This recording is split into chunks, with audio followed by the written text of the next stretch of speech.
As the people of Acro settle in for the night, a mysterious figure wanders through the eerily quiet streets, his identity shrouded by a shadowy hood draped over his body. He heads straight for a nearby tavern, its warm glow beckoning him with a tantalizing allure. Inside, the local barkeep rambles on about his shrinking sales due to rumors swirling around a vampire-infested village nearby. Catching wind of their conversation, the figure casually interrupts the barkeep and requests directions to the said village. Intrigued, the barkeep wonders if the stranger is a vampire hunter. In response, he dismisses the assumption, introducing himself as Randall, the Necromancer. Hours later, Randall arrives at the ruins of a once grand metropolis. The reason for his visit to this death trap is to gather information on the vampire that roams the streets, while simultaneously searching for answers regarding his mysterious, sudden shift in power from a tamer to a necromancer. And so, Randall plunges headfirst into the darkness, seeking to uncover the untold stories hidden within the debris. Moments later, Ray, the horned wolf spirit, and Ace, the minotaur spirit, two of Randall's loyal companions, suddenly appear out of thin air, their thunderous bellows echoing through the decay. Startled by their unexpected appearance, Randall wonders if his summons sense impending danger. However, as he contemplates, a pack of rabid ghouls comes charging toward him, leaving him no time to react. Luckily, Ray and Ace have him covered. In the blink of an eye, the summons eviscerate the oncoming horde, saving their master from a fate worse than death. As Randall prays over the unfortunate souls, an odd notification rings through the air, informing him of his successful invocation of necromancy. Upon scanning through his spellbook, Randall learns that his victory rewarded him with a plethora of new abilities. Intrigued, the Necromancer casts Wide Area Contract to expand the range of his necromancy. The added scope allows Randall to harvest more skills from the undead, augmenting not only his own but also his companions' combat prowess. He also acquires several potent abilities, typically reserved for the most esteemed sages. Upon careful analysis, Randall discerns the stark difference between the two classes. While a tamer must labor alongside their companion to acquire new skills, a necromancer can simply harvest skills from defeated foes. Damn. Taking grave robbing to a whole new level. Completely immersed in his necromancy, Randall unfortunately fails to notice the approaching being. The creature smiles slyly and rejoices over finally locating the one responsible for defeating her familiars. Taken by surprise, Randall whirls around, coming face to face with the vampire he had long sought, her innocent facade veiling the malevolence lurking beneath. Before Randall can react, the vampire lifts her finger in the air and instantly slices off his right arm, sending the necromancer sprawling to the floor. As Randall lies in a pool of blood, he marvels at the absence of pain despite the severity of the injury, a phenomenon he attributes to his recently acquired pain tolerance ability. In a desperate attempt to aid their master, Ray and Ace charge toward the vampire with reckless abandon. Unfortunately, they are simply outmatched. With a flick of her wrist, the vampire sends a surge of gravitational force toward Ray, pinning him down to the floor while shattering the ground beneath. Her attention quickly shifts to Ace as she sends the mighty Minotaur crashing into a building hundreds of meters away. With both his companions incapacitated, Randall can only watch in horror as the vampire slowly floats toward him, her eyes gleaming with sinister intent. Just as darkness is about to consume Randall, he snaps out of the horror-induced trance and casts White Inferno, engulfing the vampire in a scorching tornado. Unfortunately, the vampire emerges not only unscathed, but also with a huge grin on her face as she belittles his technique. Unfazed by his adversary's taunts, Randall unleashes his other senjutsu, lightning, calling forth a dazzling lightning strike that crackles and dances across the sky before cascading down with the force of nature's wrath. Sadly, despite both attacks finding their mark, the vampire remains unharmed. Though Randall failed to defeat the vampire, his valiant last stand seems to have saved his life, for the creature is now thoroughly captivated by the young man's resilience. Instead of sending him to his grave, the vampire offers him the chance to live on as one of her familiars. Out of options and mortally wounded, Randall reluctantly accepts the offer, asking the vampire if they would need to seal the pact with a blood contract. However, much to his surprise, it becomes apparent that the vampire is equally clueless about the procedure, as she had never undergone such a ritual before. I'm no expert, but I think these things usually begin with the whole neck-biting thing. Overjoyed by Randall's decision, the creature wickedly drops her wicked facade and introduces herself as Miram, a pure-blooded vampire from a distant land. Now in good spirits, the Miram restores the necromancer's arm using her special skill, Lord of the Night. As Randall marvels at his reattached arm, he reflects on the realization that Miram, the vampire, possessed no ill intentions despite her malevolent presence. At that moment, Randall offers the vampire a trade, his loyalty in exchange for her friendship. Upon hearing the lad's offer, the vampire's once confident demeanor suddenly fades, giving way to a wave of terror that courses through her body. With a quiver in her voice, Miriam recounts the horror she experienced at the hands of ignorant humans who resented her kind for being different.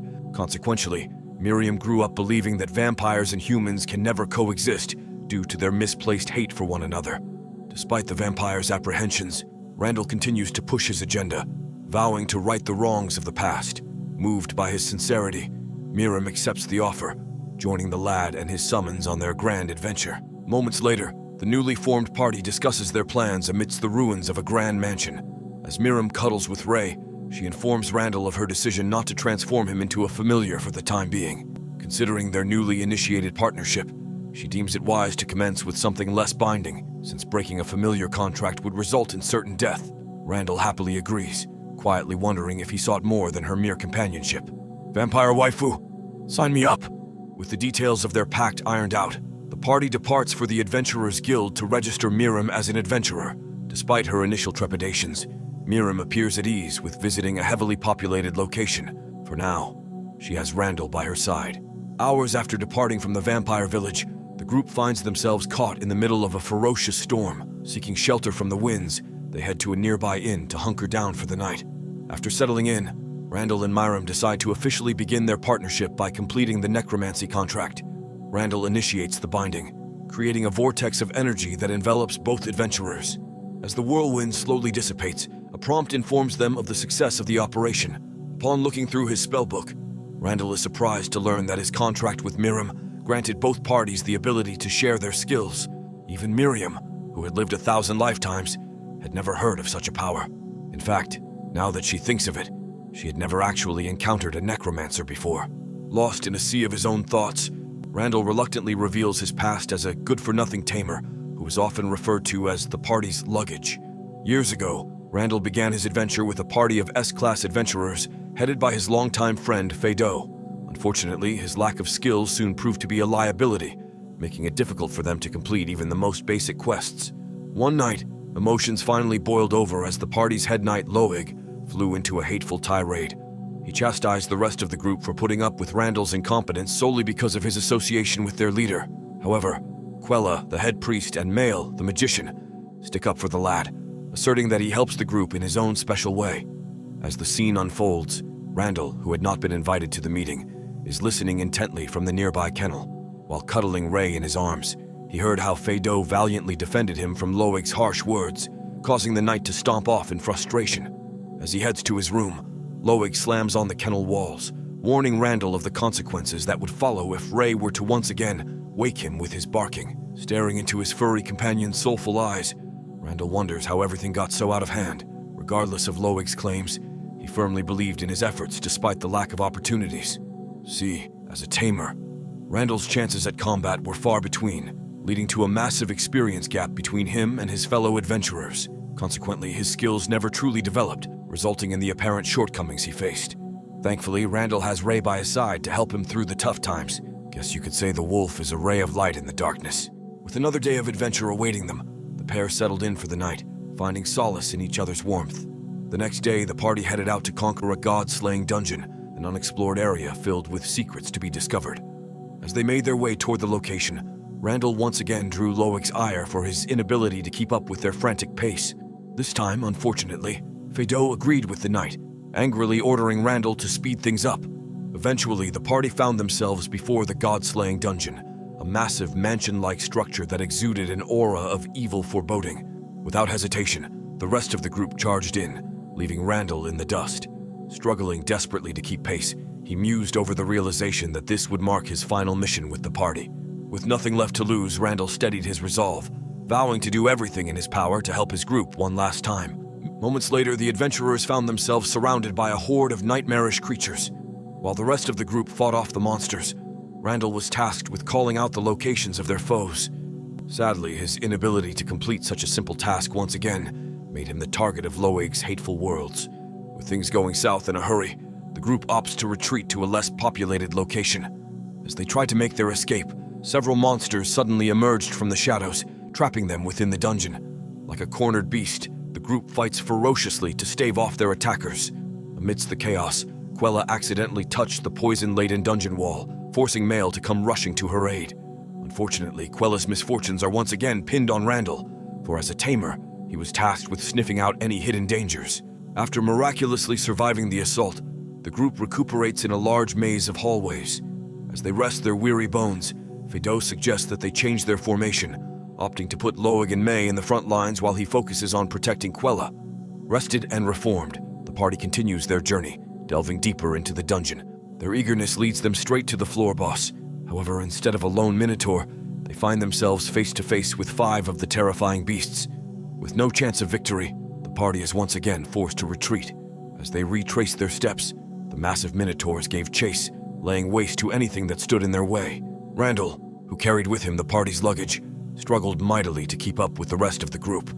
Despite his desperate calls for help, Feydeau heartlessly commanded him to continue carrying the burden, insisting that was his sole purpose in the group. After all, he was the party's luggage. As the creatures closed in, Loig proposed the grim idea of sacrificing Randall to ensure the group's survival. Although initially met with resistance from the rest of the group, they eventually realized that sacrificing Randall might be their sole chance for survival amid the incoming danger. Watching the group get farther and farther away, Randall agonized over the idea of being used as mere bait. Yet when all seemed lost, Feydeau suddenly appeared beside him, giving the lad a glimmer of hope. Unfortunately, the man Randall thought to be his savior proved to be his demise.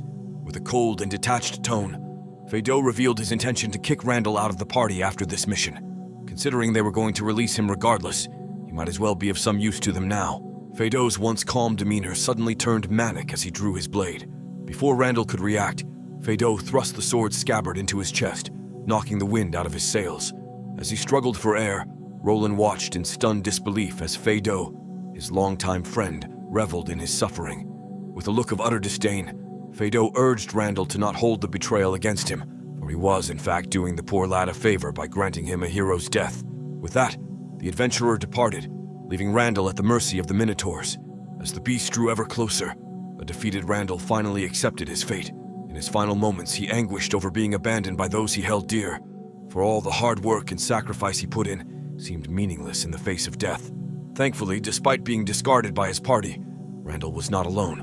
With his master at death's door, Ray arrived to save the day, stopping the Minotaur's blade mere inches from Randall's head. Sadly, despite his heroic efforts, it was evident that Ray was severely outmatched. The massive beasts tossed the wolf around like a rag doll, sending him flying all over the dungeon. Yet in the face of such insurmountable odds, Ray continued to battle, charging at the beasts with reckless abandon. Meanwhile, as Ray engaged in ferocious combat, a distraught Randall observed helplessly from the sidelines, and though he begged for his companion to forget about him and escape, his pleas fell on deaf ears. Powerless to assist his wolf, Randall watched in horror as one of the Minotaurs hoisted Ray into the air, plunging its blade deep into the canine's skull. As he rushed over to his companion's side, Randall reminisced over all the adventures they had been through together. Through his ups and downs, Ray remained by his side despite being vehemently hated by the group. Now, because of Randall's utter incompetence, his loyal companion lay dead at his feet. Losing all will to live, Randall eagerly awaited death's embrace, longing for nothing more than to join Ray in the afterlife. However, it seemed like fate had other plans. Out of nowhere, a wolf that closely resembled Ray leaped toward one of the Minotaurs and opened a gaping wound on its neck. In the blink of an eye, the beast easily dispatched the remaining foes, leaving Randall in stunned disbelief. As Randall slowly descended into madness, a mysterious prompt jolted him back to reality. The notification revealed Randall's newly acquired necromancer abilities, explaining Ray's sudden reappearance. The message also contained information regarding his new skills, passive abilities that significantly enhanced his combat power. However, at that moment in time, none of the information seemed to register in Randall's mind, for all he cared about was being reunited with his loyal companion. Because of his necromancer abilities, Randall was now capable of understanding his companion's feelings despite their lack of verbal communication. Judging from Ray's playful and exuberant yelps, it was evident that the canine felt no resentment toward his master. In fact, Ray revealed that he passed with the utmost pride, for he gave his life to protect his master. Now, granted the opportunity to serve Randall even in death, the loyal canine felt nothing but contentment. Overjoyed by Ray's devotion, Randall tearfully thanked the heavens for blessing him with such an amazing partner. After the heartwarming reunion with Ray, Randall pondered his next move. Reflecting on the prompt's information, he recalled absorbing not only Ray's powers, but also those of the fallen minotaurs. With the ability to summon the wolf spirit, he wondered if he could do the same with the horned fiend. Driven by curiosity, Randall unleashed his newfound power on the creature's corpse. To his astonishment, the minotaur's spirit materialized before him, startling him out of his wits. Suddenly, Randall feels a surge of power within himself, as if the minotaur's strength suddenly transferred over to him. With the force of the mighty bull bucking inside him, Randall lashed out at the nearby wall. The sheer force of his attack shattered the surface, sending dust and debris flying throughout the dungeon. As the smoke cleared, Randall slowly came to terms with the potential of his new power, ability absorption. The skill allowed him to absorb the essence of his summons and claim it as his own. However, instead of completely appropriating their talents, Randall could share the essence with his spirits, granting both parties significant boosts in capabilities. Amazed by his heightened vigor, Randall decided to head out of the dungeon. Unfortunately, before he could leave, the lad found himself in quite the conundrum, for there was no way he was departing without Ray's corpse. Right on cue, another prompt informed the lad of a new skill, Coffin of the Dead Spirit, granting him the ability to store items in a pocket dimension. He raises his hand to Ray's corpse, the magic around him building up like glowing fireflies in the night. Then, in the blink of an eye, the wolf's entire corpse disappears into thin air. If you were wondering about the exact number of items he can store in that coffin, well, that remains to be seen. Coffin pun. Just as Randall was about to depart, he realized that he might have overlooked a minute detail, for standing before him was the spirit of the mighty Minotaur. However, it seems like the creature is surprisingly friends, as it even offers to carry Randall's luggage. Enthralled by his newfound companion, the lad made the decision to name the creature, ultimately settling on the moniker Ace. Through this act, Randall discovered that naming these beings was more than a formality.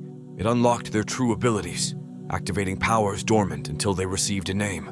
Thus, with a powerful beast to bear his burdens, Randall officially graduated from a mere luggage-carrying tamer to a formidable necromancer.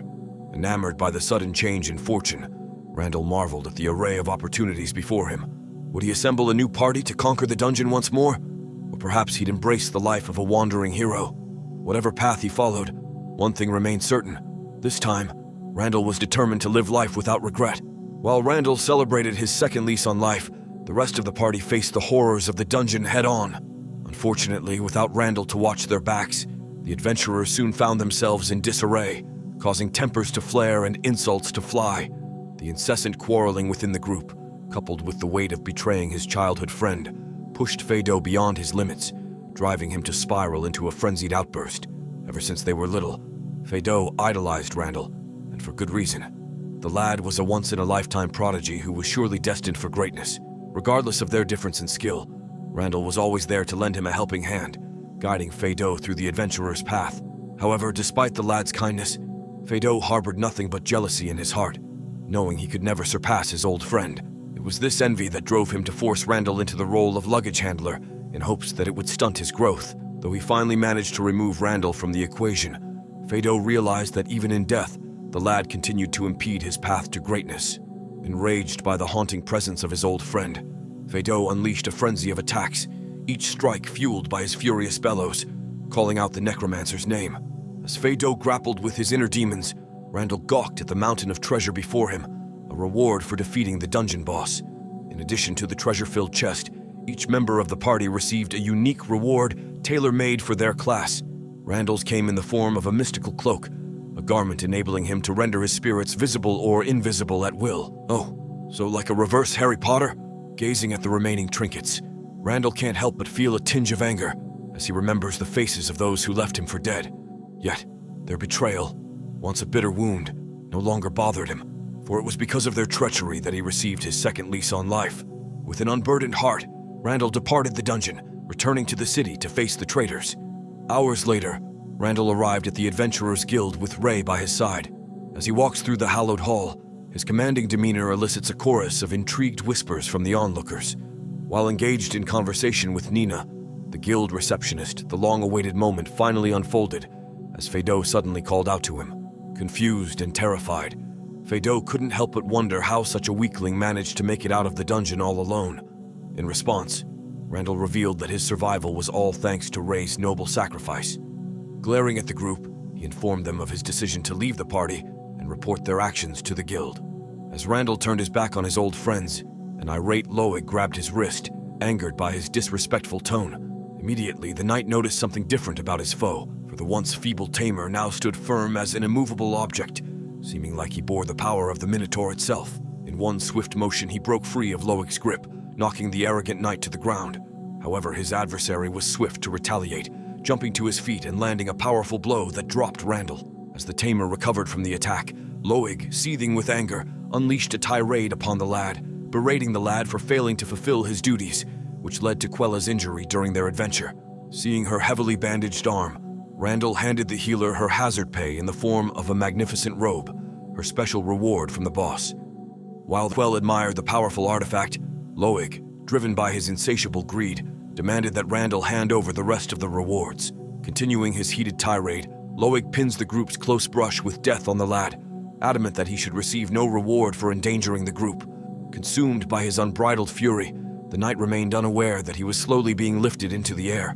Before he knew it, Loig found himself floating like a cloud, dangling several feet in the air.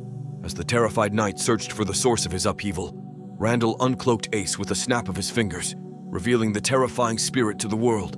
Amid the stunned silence, Randall revealed his intention to split the dungeon rewards evenly, his parting gift for all the adventures they had together. In addition to the rare artifacts, he also bestowed upon them the corpses of the 5 Minotaurs, valuable spoils that were sure to fetch a hefty sum. Yet, in spite of the lad's generosity, Loig remained unmoved. Luckily, his attempts to attack Randall once again were foiled by Feydeau, who, due to their penniless state, emphasized their desperate need for loot. Sadly, Loig could not be quelled. He rushed toward Randall, grabbing his cloak while simultaneously spewing the same baseless accusations about the lad's supposed abandonment. Though Randall remained calm in the face of such adversity, Ray had finally had enough. Like a hunter stalking its prey, the wolf slowly approached Loig, baring its razor-sharp fangs, ready to make a meal out of the unfortunate soul. With each vicious growl, the knight trembled, feeling the beast's murderous intent reverberate through his bones. With Loig frozen in place, Feydeau seized the opportunity to speak his mind. Though the knight's statements were completely uncalled for, there was some truth behind his claims. By choosing to hide his true power, Randall put his party in harm's way, making him liable for the injuries they sustained. Unfortunately, Feydeau's gaslighting backfired horribly. Nina, who had been listening intently the whole time, issued a stern warning to the traitors. If their reports were deemed to be lies, then they would blacklist within the guild. In addition, their S-rank status would be revoked, and a hefty bounty would be placed on their heads. Her statement sent a chill down their spines, the severity of the consequences striking fear into the hearts of the traitors. Just as Randall and Nina were about to depart, Quella and Mael called out to them, begging that he allow them to join his new party. With their future as adventurers in peril, the ladies threw Loig under the bus, hoping that their plea would sway the lad. Randall, however, easily saw through the facade, their attempted betrayal sending a wave of anger coursing through his body. Glaring at their downtrodden eyes, he informed the pair that he had no intentions of forming a party with them, for they were nothing but traitorous wenches. With that, Randall and Nina departed, leaving his former party to stew in a pot of their own deceit. Ah, the sweet taste of revenge. Away from the prying eyes, the pair discussed Randall's future with the guild. It seemed like Nina was quite a fan of the lad's work, for she had been observing his maltreatment for the longest time. In fact, if not for the day's events, she had planned to speak to Randall about seeking greener pastures with another party. However, since the S-Class party was soon to be disbanded, Nina suggested that the lad form his own party to help safeguard the nation. Despite her kind words and generous offer, Randall politely declines the invitation, instead choosing to embark on his new journey as a free man. Though it wasn't the outcome she desired, Nina allows the lad to venture forth, promising to seek out powerful adventurers for when he eventually decides to assemble a party. After listening to the lad's harrowing tale, Miriam sympathizes with the hardships he has faced. Randall, however, brushes her worries aside, for it was because of all that suffering that their paths crossed. Trying to veil her obvious excitement from his response, Miriam suggests that they call it in for the night. While Randall sleeps soundly with his new companions, his old party struggles to find rest. Their minds are rife with turmoil, and though they long for sleep's embrace, their impending dismissal from the guild denies them this pleasure. As they slowly come to terms with their fate, Feydeau, staring intently at the night sky, silently ponders how much longer he must dwell in the looming shadow cast by Randall. The next day, Randall and his crew gather before the rotting corpses of Ace and Ray. The spirits take one last look at their mortal shells before a pool of dark liquid engulfs the bodies, marking the beginning of the transformation process. Suddenly, the fluid erupts, completely disintegrating the corpses within, leaving nothing but a fragment of their horns. The pieces slowly float toward the spirits and are embedded in their chests. As the bones disappear, a blinding flash of light envelops the field, signaling the completion of their evolution. The summons emerge from the brilliance as fusion of body and spirit, their strength now magnified tenfold. Over the moon with their transformation, the spirits wrap Randall in a heartwarming group hug. With the spirit evolution not complete, Randall turns his attention toward his newly acquired skills. Turning to Miriam, he reveals that he had acquired 2 additional abilities, Lord of the Night and Black Fog, upon completing their contract. Upon hearing this, the vampire panics, fearing that she has been stripped of her power.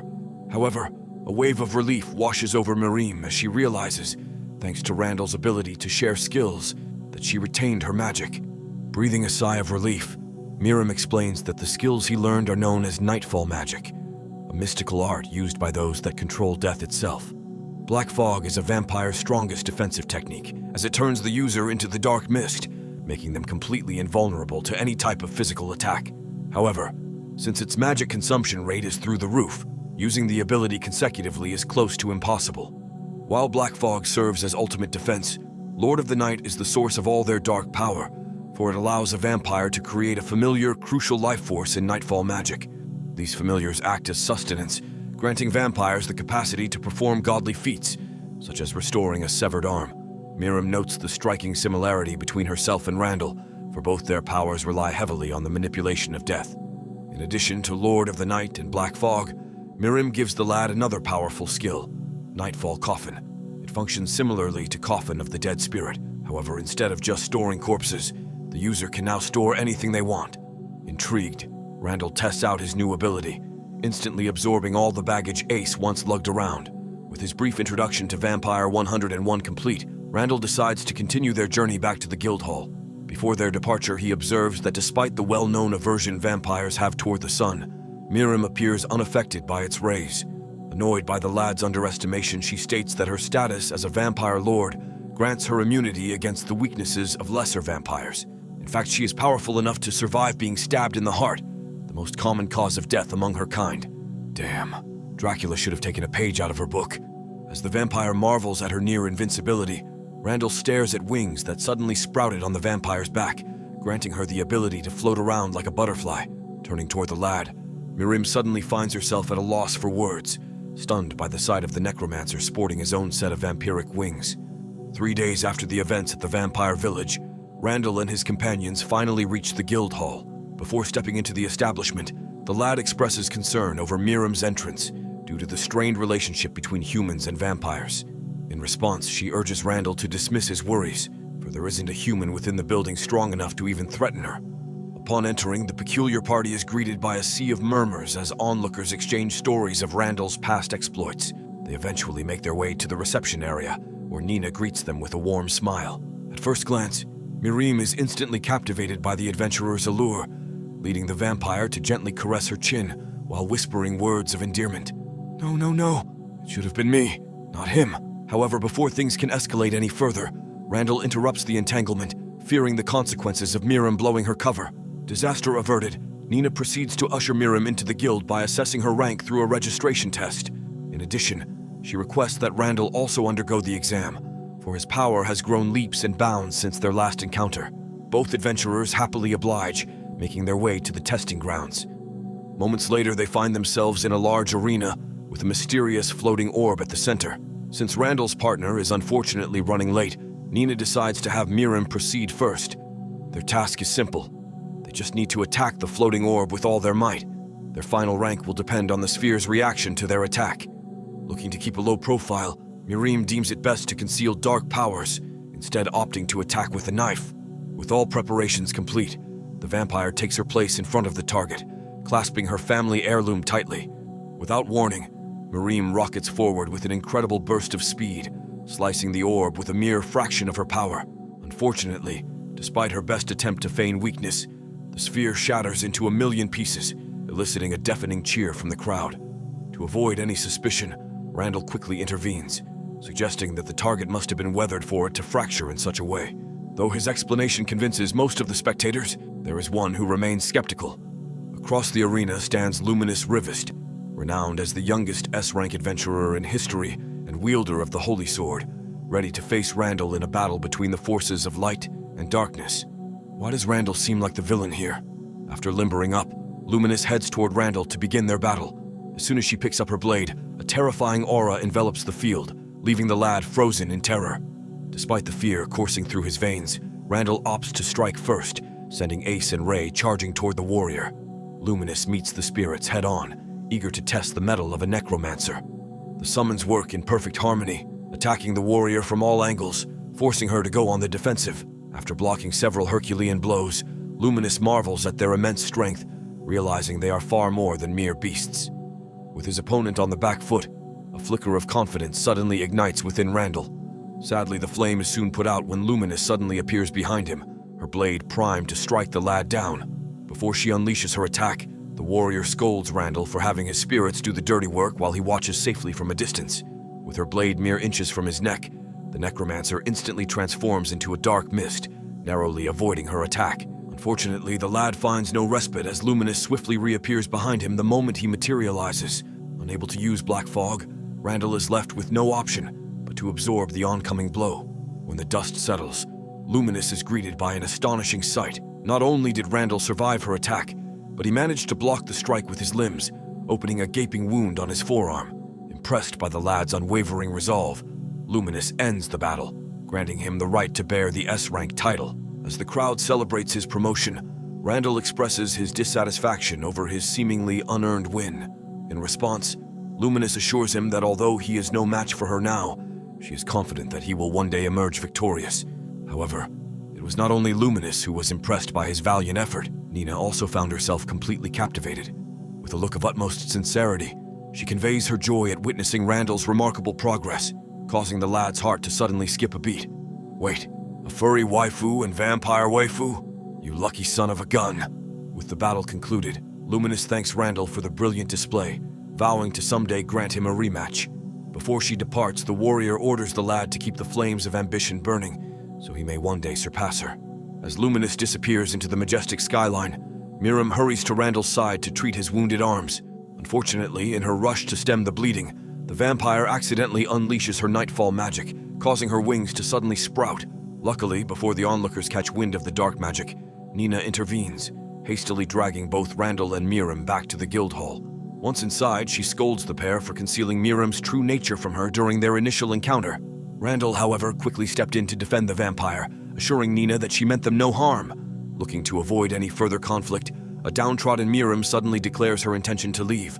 Nina, with a gentle yet firm tone, reassures her that leaving isn't necessary. Instead, she explains that their mistake lay in concealing the truth from the guild, and there was no issue with Miriam remaining among them. However, since a false report is considered a felony punishable by expulsion, Nina is left with no choice but to disclose their mishap to the guildmaster. Moments later, Randall finds himself face to face with his longtime confidant and current guildmaster, Gian. This guy looks oddly familiar. After exchanging pleasantries, Gian quickly turns his attention toward the vampire, his curiosity sparked by the swirling rumors hinting at her status as a high-ranking demon. Miriam, never one for subtlety, praises the man for his keen eye, proudly declaring that she is a pure-blooded vampire lord. Impressed but cautiously intrigued, Gillen couldn't help but wonder if Randall had turned into a familiar. However, Miriam swiftly interjects, stating that Randall is not a servant but a cherished friend. Formalities out of the way, Gian finally addresses the elephant in the room, the fate of Randall's former party. Thanks to Lord Cecilim's influence as the region's ruler, Randall's betrayal remained concealed from the public eye. Yet, despite their heinous acts, the guildmaster is unable to ban the traitors outright due to their status as an S-rank party. Instead, they will be placed under house arrest, under constant surveillance and restricted movement, until a fair trial can be conducted to determine the appropriate course of action. Loig, however, will be stripped of his license, making it impossible for him to return to the Knight's Order. In addition, the 3 remaining members will be demoted to A rank, significantly limiting their quest options. Though they all shine in their respective roles, there is too much they cannot do on their own. To make matters worse, due to the swirling rumors, other adventurers have been hesitant to work with them, believing them to be more trouble than they're worth. With the dispute resolved, Gian suddenly grows somber and quiet. Locking eyes with Randall, he informs the lad of a request directly from Lord Cecilim, an expedition to the Dragon's Graveyard, a treacherous wasteland where danger lurks in every shadow, every crevice, and every gust of wind, a place where even the bravest tread cautiously, knowing peril awaits at every turn. Betrayed by those once held dear, Randall is granted the power of retribution by fate's hand. However, defying the allure of vengeance, he chooses to use his abilities to live the life he had always dreamed of, free of burden and suffering. A chance encounter with Miriam, a troubled vampire lord, leads to an unexpected kinship as she finds herself captivated by Randall's genuine and compassionate spirit. Setting off towards the dragon's graveyard, they prepare to face their most formidable adversary yet. Will the bonds they formed withstand the dangers that lurk in the shadows? Or will Randall once more find himself powerless in the looming presence of death? Subscribe to watch more videos like this, turn on notifications and leave a like to help the channel out. Thank you for watching.